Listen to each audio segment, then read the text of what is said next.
Welcome to the Psychology and Physical Training channel. Are you a parent and struggling to talk about sex education with your children? We get it, it's a tough subject to navigate, but it's crucial to have these conversations, and we're here to help. This video is designed to guide you through age-appropriate steps to discuss sex education with your children, from naming body parts in the early years to more complex topics as they grow older. Remember, every child is unique, so feel free to adapt these guidelines to fit your child's needs and understanding. For ages 1-4, for children aged 1 to 4, start by teaching them the names of their body parts. It's crucial to use the correct terminology, ensuring they grow up with an accurate understanding of their bodies. Introduce the concept of safe touch and unsafe touch early. Make it clear that they have the right to their personal space and that it's okay to voice when they're uncomfortable. These initial steps lay the groundwork for future conversations about body autonomy and safety. For ages 4-7. As children grow, questions arise, especially if they're expecting a new sibling. It's a natural part of their curiosity, and it's important not to shush them. Instead, take a deep breath and answer their questions in a simple, honest way. The key here is to communicate clearly, with patience and understanding.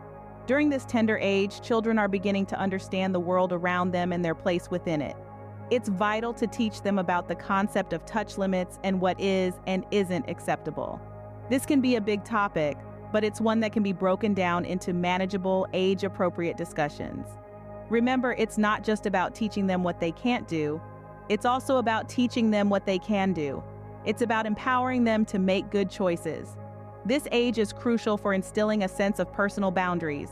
It's a foundation that will carry them through their lifetime, fostering respect for themselves and others.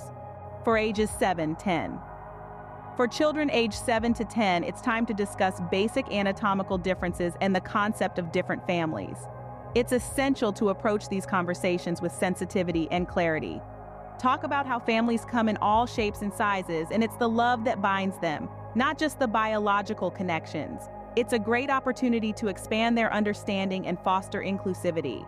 Next, let's address the elephant in the room: safety around strangers. Teach them the importance of personal boundaries and instill in them the confidence to assert these boundaries when they feel uncomfortable. It's crucial to make them understand that it's perfectly okay to say no when they don't feel comfortable with someone's touch, even if that person is a familiar face. Inculcating these concepts at this stage can help children navigate their world with more confidence and caution. These discussions not only educate but also empower children to protect themselves.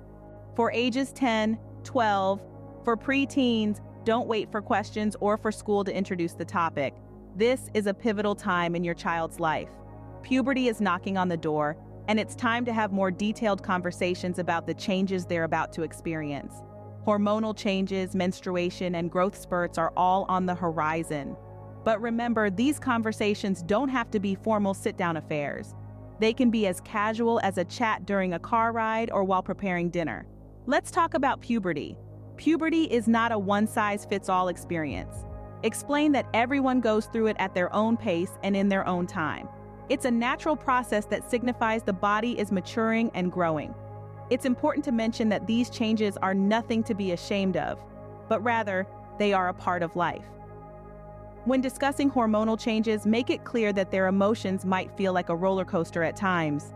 It's completely normal for their feelings to be more intense than usual. Hormones can make them feel happy one moment and sad the next. Assure them that it's okay to express their feelings and encourage open dialogue about their emotions. For girls, menstruation is a significant part of puberty. Explain what it is, why it happens, and what to expect. Be sure to reassure them that it's a natural process that all women experience. For boys, discuss the changes they might see, such as a deeper voice or facial hair. Explain that these are normal signs of growing up. To help explain these concepts, consider using age-appropriate books. They provide a visual aid and a different perspective that can make the topic more approachable. After all, sometimes a picture is worth 1,000 words. It's also essential to set clear boundaries and expectations during this time.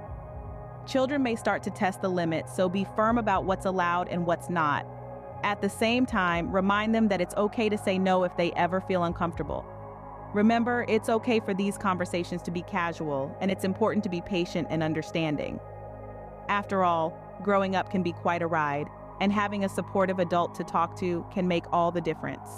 Remember, talking about sex education with your children doesn't have to be daunting. Remember to begin with simple concepts like naming body parts and explaining safe touch.